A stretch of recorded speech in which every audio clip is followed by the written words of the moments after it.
So mga to, good morning. So today is Tuesday.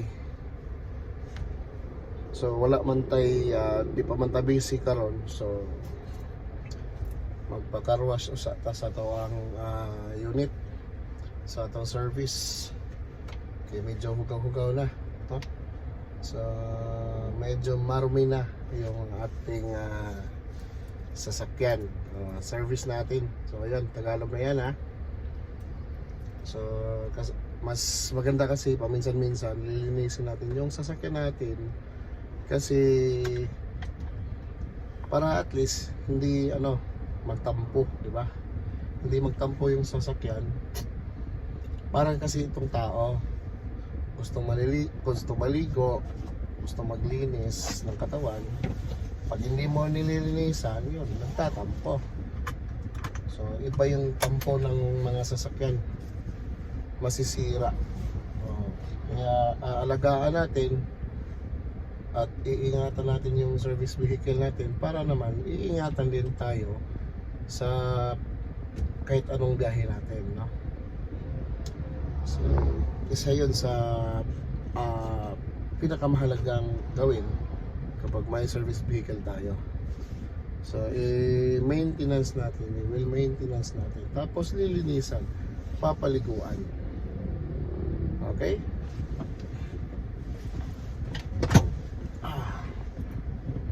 Malapit lang naman yung self-service na car wash.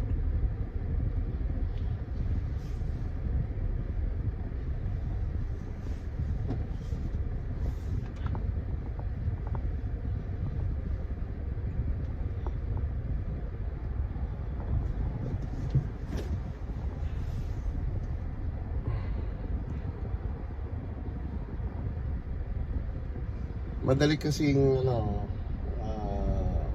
dapuan ng alikabok yung sasakyan natin kasi nasa gilid lang ng kalsada yung office natin, tapos yung parking area is sa gilid lang, so maraming dadaan na sasakyan. So yung mga alikabok madaling dumikit sa sa service natin, kaya palagi natin itong lilinisan para maging pogi sa tingnan, kagaya ng driver, di ba?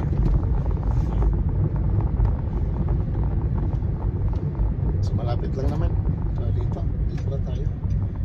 Walang 500 meters. Dito na.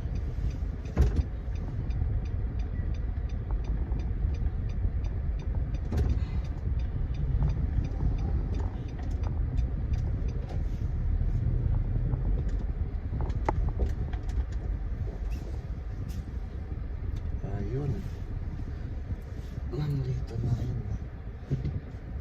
Okay.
Okay, so naman na yun ang atong panglimpyo.